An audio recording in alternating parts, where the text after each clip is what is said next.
Quran di bulan Ramadan, kata Allah diturunkan Al-Quran. Apa fungsi Quran ini? Bukan sekadar diturunkan. Lihat kalimat setelahnya, hudan linnas. Hudan linnas. Apa artinya nas? Manusia. Kalau manusia itu orang beriman saja atau mencakup umum? Umum. Disebutkan 241 kali dalam Al-Quran kalimat an-nas. Sifatnya umum, mencakup orang beriman ataupun tidak. Jadi kalau semua orang bisa mengambil petunjuk dari Quran, apakah dia tidak beriman, apalagi yang beriman, itu pasti akan mendapatkan banyak manfaat dalam kehidupan. Termasuk ini. Jelas begini? Baik. Fokus sebentar. Jadi pada zaman Nabi SAW pun diturunkan petunjuk yang terakhir dengan lebih lengkap, yang paling mulia, berlaku untuk semua manusia. Masya Allah. Apa itu? Al-Quran.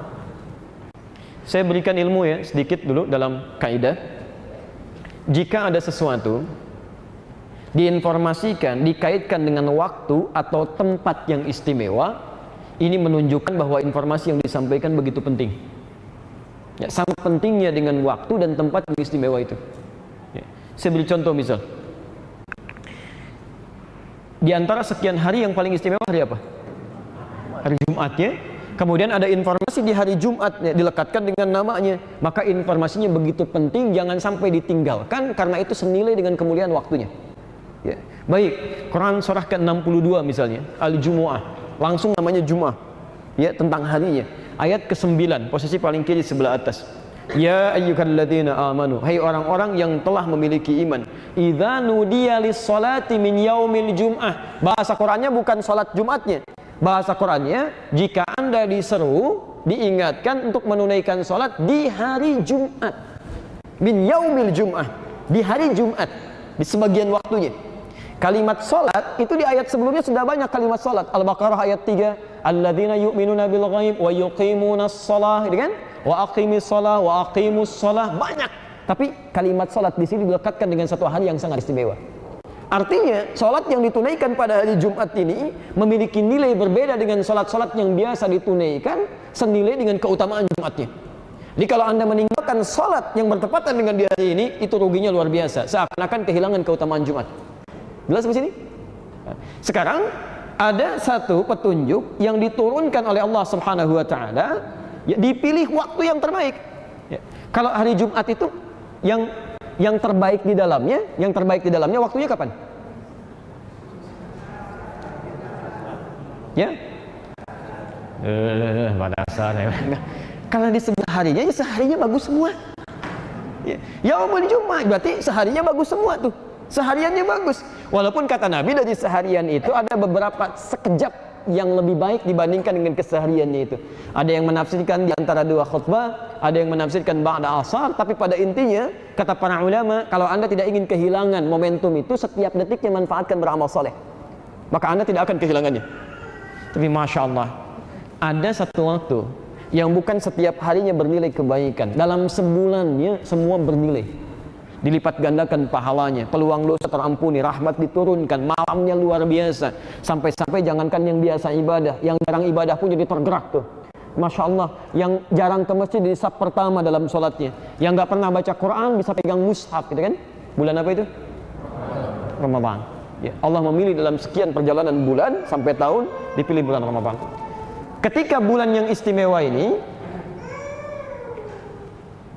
kemudian dipilih untuk diturunkan Al-Quran di dalamnya, ini menunjukkan bahwa informasi yang disampaikan atau Al-Quran ini begitu penting, begitu istimewa, sehingga dipilih waktu yang terpenting.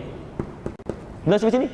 Seakan-akan Allah ingin menyampaikan, kalau Anda abaikan Quran ini, sama dengan Anda mengabaikan kemuliaan Ramadan yang satu ada diturunkan di dalamnya. Atau dalam bahasa yang lain, seperti Anda semangat hadir di dalam Ramadan, semangat kejar tarawihnya, semangat berpuasanya, seperti itu pula hadirkan semangat untuk berinteraksi dengan Al-Quran.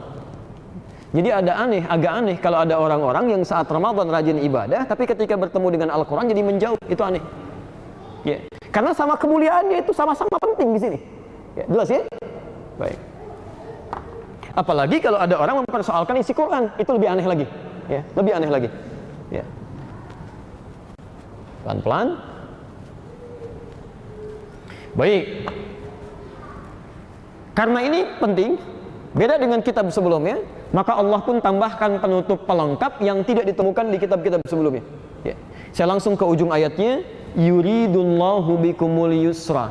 Dengan Anda memahami isi Quran ini, dibawa petunjuknya dalam kehidupan, kata Allah, maka kami menginginkan dengan itu kehidupan Anda menjadi mudah.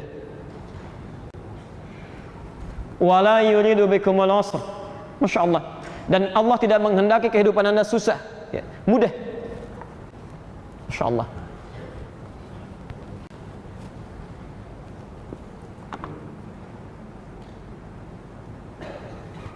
Pelan-pelan.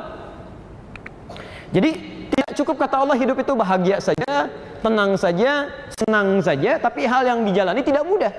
Untuk umat terakhir kami berikan petunjuk yang khusus. Kalau Anda betul-betul lihat itu, praktekkan dalam kehidupan, kami jadikan hidup Anda mudah. Di rumah mudah, di kantor mudah, di jalan mudah, senang dinikmati, tenang dijalani, dan bahagia bisa diraih. Jelas seperti ini? Baik. Jadi konsep pertamanya sederhana, ya, sederhana. Kata Allah, jika Anda ingin mendapatkan nilai-nilai ini dalam kehidupan, maka ikuti petunjuk dalam Quran. Satu. Baik. Dari sini para ulama menyimpulkan bahwa tidak ada satupun liku kehidupan yang kita jalani dimanapun dan kapanpun kita berada, kecuali semua petunjuknya sudah ada dalam Al-Quran. Sudah ada, ya. Pelan-pelan saya ulangi lagi, tidak ada satupun liku kehidupan yang kita jalani, tempat yang kita pijak kapanpun dan dimanapun, kecuali semua petunjuknya, kemudahan-kemudahannya sudah diberikan isyaratnya dalam Al-Quran. Jadi kalau Anda ingin mengerjakan apapun, sebetulnya di Quran sudah ada tuh petunjuk kemudahannya, petunjuk kebahagiaannya. Jadi isi Quran itu dari Al-Fatihah sampai dengan An-Nas, itu isinya semua kehidupan kita di situ tuh. Jadi kalau Anda bisa keluarkan 1, 2, 3, 4, lekatkan dalam kehidupan kita, jaminan ini akan muncul. Demi Allah saya katakan ya, Anda boleh catat kalimat saya ini, ya, Masya Allah, maksudnya Anda pahami betul. Zaman Nabi diutus pada manusia yang paling terbelakang, manusia yang paling sulit untuk diatur, sampai disebut dengan jahiliyah, ya, kerasnya luar biasa, senang berselisih, ya, senang mencederai satu dengan yang lainnya, melakukan tindakan-tindakan yang bukan hanya, mohon maaf, bertentangan dengan hukum-hukum biasa, tapi sulit untuk dilukiskan. Ya. Bahkan, maafkan saya Pak ya, Ibu, saya cuma kasih contoh ini. Bahkan dalam kehidupan rumah tangga pun, kalau si fulan sudah bosan dengan pasangannya, itu besoknya bisa tukeran. Saya bosan nih dengan istri saya nih, gantian ya, oh iya kita gantian besok gitu. Itu saking luar biasanya, ya, buruk perilakunya itu. Ya. Dan itu tertinggal jauh, dikuasai oleh Romawi, dikuasai oleh Persia. Begitu diturunkan Quran, Masya Allah, manusia paling terbelakang tiba-tiba bisa mencapai keemasannya. Persia dilewati, Romawi ditepikan, kalah seluruhnya. Yang keras berubah jadi lembut, yang jauh berubah jadi dekat, yang pecah berubah menjadi menyatu. Jadi dengan turunnya Quran semua berubah, dan semua diraih, keemasan diraih, zaman diraih, dan sebagainya. Masya Allah. Ya. Silahkan cek ya dengan hari ini. Ya, kami belajar, ya, pelajaran-pelajaran kami waktu kami kuliah itu, ya, di Timur Tengah. Salah satu materinya itu luar biasa. Ada materi istisyraq wa tansir, gerakan orientalis dan misi. Ya, kami langsung ditampakkan Pak Ibu, bahkan dengan orang-orangnya, orangnya diundang dan sebagainya. Anda bisa bayangkan nggak? Orang-orang Barat itu ketika Islam maju di Andalusia, itu pakaiannya masih compang-camping. Ya. Makanya kalau Anda lihat misalnya dokumenter mereka, dan mereka sendiri yang buat, ya, kalau orang-orang bilang ada film-film kolosal itu, lihat pakaiannya kan, pada berantakan kan? Ya, pada berantakan. Itu Islam sudah maju tuh. Ya, dengan tingkat keilmuan yang sangat tinggi, teknologi sudah mulai berkembang luar biasa. Anda mungkin tidak banyak yang tahu. Bahkan pusat-pusat kristenisasi dan misi itu sudah mulai mengirim murid-murid untuk belajar ke Andalusia. Udah bikin pola tuh untuk belajar, ya, dan diterima. Ya, belajar, ada yang belajar bawa ilmunya dan sebagainya. Apa yang mereka ambil? Isi Quran. Tapi ketika mulai maju, kemudian terjadi pergolakan politik, ya, mohon maaf, gitu kan? Ratu Isabella kemudian bergabung dengan Raja Ferdinand, keduanya bersekutu, mulai kemudian melakukan satu gerakan hebat, menaklukkan Andalusia. Intinya demikian. Dikalahkan orang-orang Islam karena sebab apa? Maaf, bukan karena kurang hebat, pasukannya luar biasa besar, senjatanya lengkap, karena meninggalkan isi Quran. Jadi ketika Qurannya diturunkan dalam kehidupannya, ditinggalkan nilai-nilainya, maka mulai turun. Maka diambillah kemudian oleh orang-orang Barat nilai-nilai Quran ini, dipraktekkan dalam kehidupan mereka, tapi sumbernya kemudian dihapuskan. diabaikan, ditepikan. Ya, saya mau kasih informasi ya, sampai hari ini itu manuskrip keislaman, nilai-nilai keilmuan masih banyak yang belum bisa diterjemahkan. Yang ilmuwan barat yang sekarang itu ngambilnya dari mana? Dari orang-orang Islam. Mengeluarkan dari Quran, dibahas begini, tampilkan begini, dihadirkan lagi. Cuma sumbernya kemudian mereka samarkan, bahkan ditinggalkan. Orang Islamnya tidak diberikan satu gambaran supaya tidak kembali kepada Al-Qurannya, kembali kepada tuntunan Rasulnya, ditepikan itu, mereka sendiri praktekkan nilainya. Sampai hari ini. Silahkan cek, ketika orang Islam meninggalkan isi Quran, mundur. Mereka mengambil nilai Quran, maju. Ketika dulu orang terbelakang diturunkan Quran, maju. Saat ditinggalkan, mundur. Ini persoalan sekarang sebetulnya. Kemajuan yang paling tinggi bukan seberapa banyak Anda bisa membuat sesuatu, tapi seberapa dalam Anda bisa kembali kepada tuntunan Quran. Jelas di sini? Baik. Maaf ya, kemajuan tidak hanya diukur dengan banyaknya teknologi yang muncul. Setiap orang bisa melakukan itu. Tapi ada kemajuan akhlak, kemajuan budi pekerti, kemajuan iman, kemajuan spiritual. Itu yang kita dambakan dalam kehidupan. Ya, untuk apa Anda punya teknologi tinggi tapi serang ini, serang itu, hidup tidak tenang, penuh dengan ancaman, pergi ke satu negara, turun semua lapis bajanya, kendaraannya khusus, nggak ada kenikmatan dalam hidupnya. Ya. Nah sekarang, mohon izin, kita sekarang mulai masuk pada inti bahasannya. Kaidah pertama, semua inti kehidupan kita ada dalam Al-Quran, dari Al-Fatihah sampai An-Nas. Pertama kali yang dimintakan oleh Allah, maaf kalau Anda belum tahu, pertama kali yang dimintakan oleh Allah, yakin dulu. Saya ulang, kalau belum tahu, minimal jangan ragu. Saya ulang ya, ini kaidah berinteraksi dengan Al-Quran. Anda ragu, Anda nggak akan dapat isinya. Kalau Anda belum tahu solusinya, petunjuknya, minimal jangan dulu ragu. Ini tahu juga tidak, tapi meragukan. Yang paling aneh, sudah nggak tahu mempersoalkan. Oh, ini produk budaya. Anda kalau belum tahu, diam aja itu. Ya. Oh saya ini dokter, dokternya di mana? Anda belajar jauh-jauh ke tempat yang bukan bagian dari Islam. Mau belajar Islam, belajar tentang sholat ke tempat orang yang tidak pernah sholat, yang akan nyambung. Ya, gak akan nyambung. Belajar tentang fikih Islam ke tempat orang yang bukan muslim, gak akan nyambung. Makanya pulang ke tempat masing-masing, maaf, itu pikirannya pada konslet. Karena nggak nyambung gitu, nggak bisa Pak. Bagaimana bicara tentang sholat sementara dia belum pernah sholat? Kan susah. Bagaimana mau bicara tentang pesawat terbang, lihat aja belum. Susah. Ya. Pesawat terbang itu seperti apa? Oh, menurut kami pesawat terbang itu begini. Kayak ada belalainya sedikit. Mana? Anda belum pernah lihat? Jelas sampai sini? Baik, jadi pertama kita yakin dulu dengan isinya bahwa semua petunjuk hidup kita ada di situ. Saya bacakan cepat, dari sini nanti kita mulai ambil bagian-bagian pentingnya. Ya, ini tidak usah ditulis ya, ini hanya gambaran saja. Saya beri contoh misal. Ini sering saya ungkapkan, bahkan dari mulai sebelum lahir. Bagaimana supaya dalam kandungan itu, ya kandungannya nyaman, tenang, ada harapan-harapan kebaikan, bayinya nyaman ketika dilahirkan dan dalam keadaan soleh. Misal ada di Quran surah ke-7 ayat 189. Ketika mulai dilahirkan, bagaimana kemudian supaya ASINya mengalir lancar. Tidak ada perdebatan-perdebatan antara suami dan istri yang baru punya keturunan, mudah menjalani tugasnya. Di Quran surah kedua ayat 233. Ketika mulai anaknya tumbuh dari usia 2 tahun sampai ke pendidikan dini mau mencapai balik, apa yang pertama kali harus diberikan? Supaya dia cepat dekat dengan Allah Subhanahu wa taala, kemudian mudah menerima apapun, taat pada orang tuanya, termasuk juga bisa membina hubungan sosialnya dengan baik. Quran surah ke-31 ayat 13 sampai dengan 19-nya. Dia mulai belajar bagaimana supaya saat belajar cepat menangkap pelajarannya, tidak mudah lupa, bisa menghadirkan ingatan-ingatan dengan kuat dalam jiwanya dan bisa berbagi dengan yang lainnya. Quran surah ke-9 ayat 122. Di sini kemudian dia mulai naik masuk ke sekolah, bagaimana caranya prestasinya bisa meningkat. Ya, maka diturunkan lagi Quran surah ke-58 ayat ke-11-nya. Dia mulai bergaul lebih tinggi lagi, bertemu dengan kawan-kawannya, bisa terjebak pergaulan bebas, kadang-kadang terpengaruh dalam kehidupannya. Bagaimana supaya bisa terjaga dari itu semua? Quran surah ke-49 dari ayat 13-nya. Apa yang harus disiapkan? Pilih orang terbaik di tempat terbaik. Quran surah ke-3 Ali Imran ayat ke-37-nya. Dengan itu rezekinya akan Allah dekatkan dengan lebih mudah. Dia mulai tumbuh lagi, kemudian mulai ada orang yang suka dengannya. Apa yang harus dilakukan? Kalau benar dia ingin bertaaruf untuk melamar, maka Quran surah keempat ayat keempatnya. Terjadi pernikahan, Quran surah ke-30 ayat ke-21-nya.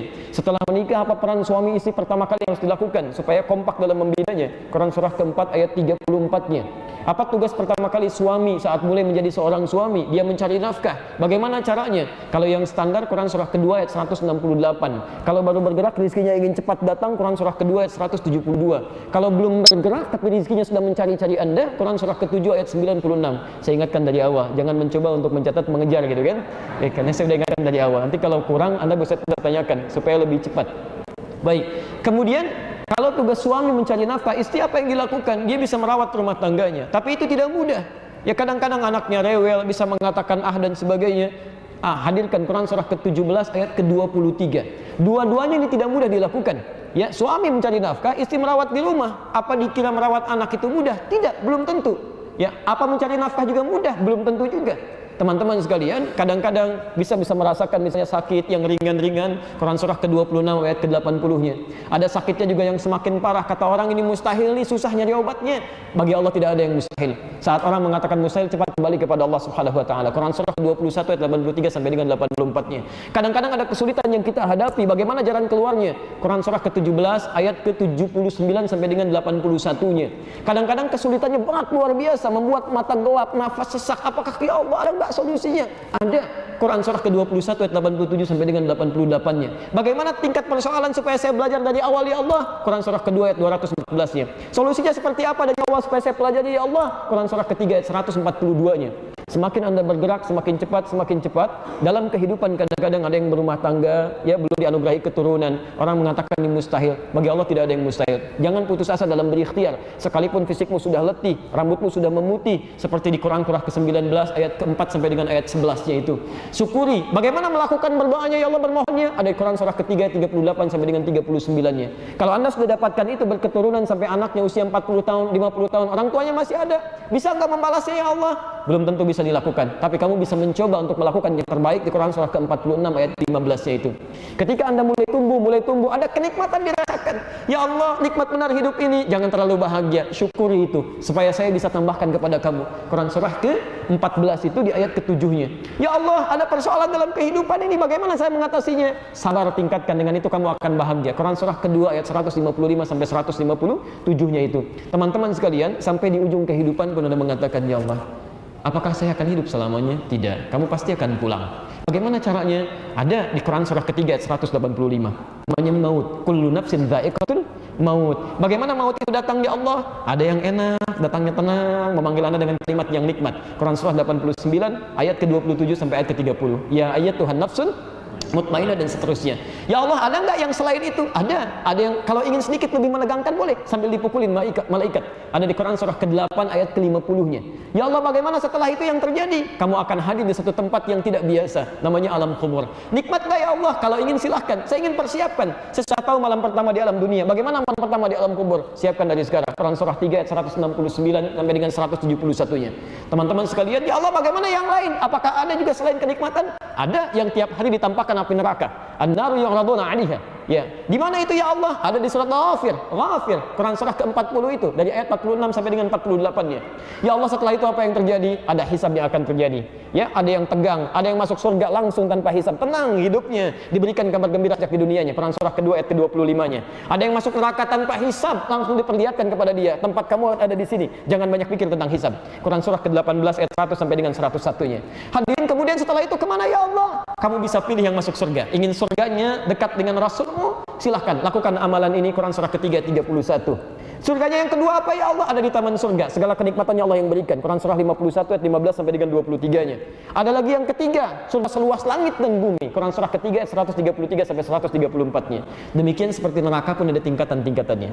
Ada neraka yang ringan sampai neraka jahanamnya. Tinggal dipilih kalau Anda ingin masuk ke dalamnya, pengen yang mana. Ya. Itu ada semuanya. Anda masuk masjid pun ada. Anda masuk masjid itu. Apa yang dilakukan di masjid ya Allah? Quran surah ke-9 ayat ke-18-nya. Kalau saya punya musola, Quran surah kedua ayat 125-nya. Kalau nggak punya masjid, nggak punya musola, setidaknya bikin mihrab. Quran surah ketiga ayat 37 sampai dengan 39-nya. Apalagi? Jadi semuanya ada sebetulnya. Ya, yang tidak ada kita jarang lihat. Yang diapalin yang itu melulu, Anas lagi gitu ya. Dan dikabulkan mimpinya ketemu jin terus, ya pantas kan? Minal jinnati. Nah, alhamdulillah. Haula wala quwwata illa billah. Baik. Bapak dan Ibu sekalian, ketika semua sudah ditampilkan ayat-ayatnya, persoalannya bagaimana cara mengambilnya?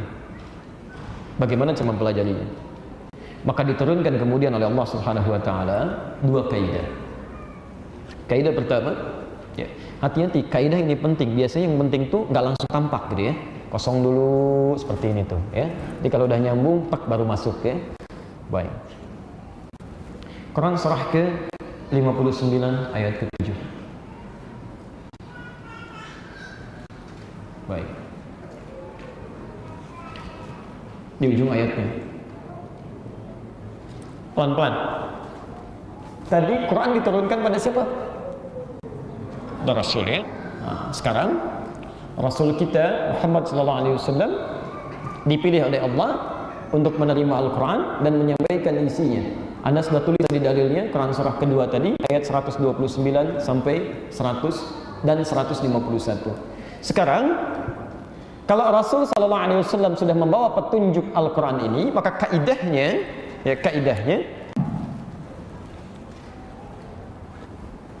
Bismillah. Wa ma ataakumur rasulu fakhudhuh. Bismillah. Ma ataakumur rasul.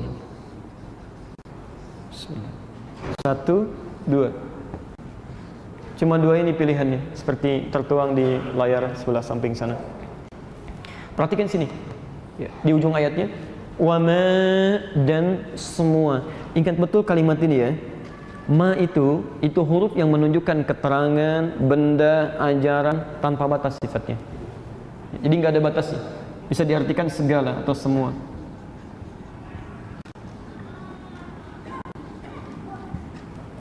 Ya. Atakumur rasuluh. Ya. Yang dibawa, ditunjukkan, didatangkan oleh Rasul.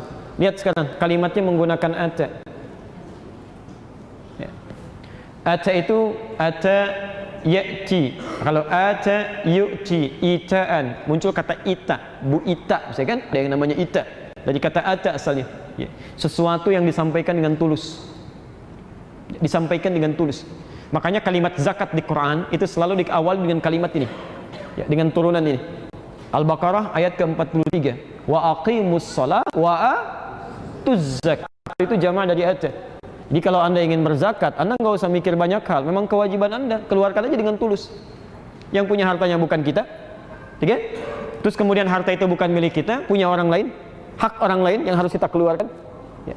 Tapi yang paling menarik, ketika Allah menyampaikan, kami wahyukan kepada Rasulullah SAW Al-Quran, lalu Nabi fokus sampaikan isi Al-Quran ini, disampaikan kepada kita. Ya.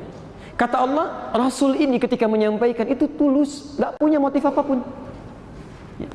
Tidak ingin mendapatkan apapun dari penyampaiannya. Apa Anda kira ingin mendapatkan pengaruh? Tidak. Kalau ingin dapat jabatan gampang, dari awal sudah ditawarkan. Ya. Dari awal sudah ditawarkan. Masya Allah. Apa Anda kira ingin dapat kekayaan? Tidak.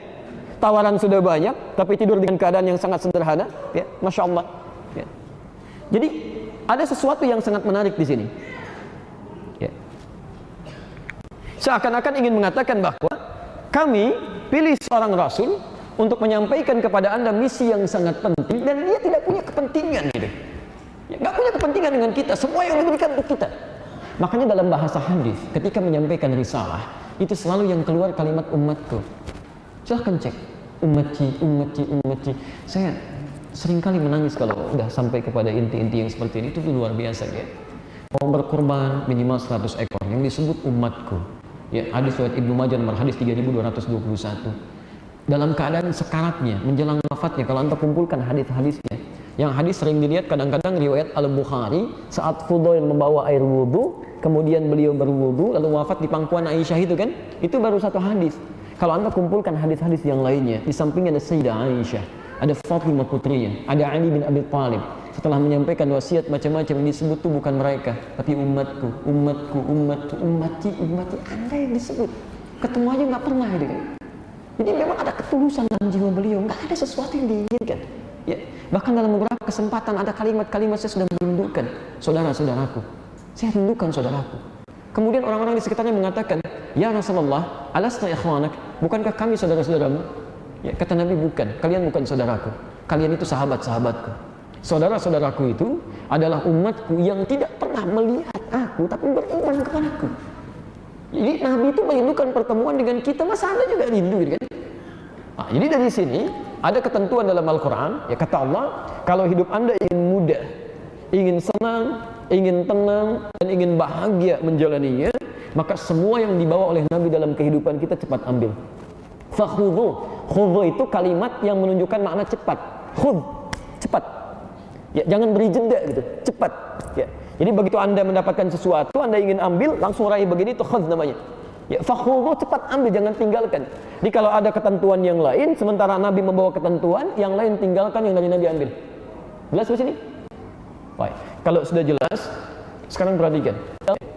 Saking istimewanya petunjuk Nabi ini Sallallahu Alaihi Wasallam dengan segala kemuliaan Qurannya, Allah berikan, saya ulang, Allah berikan penghargaan khusus bagi orang yang menjalani kehidupannya hanya berkaca pada petunjuk yang Allah turunkan ini.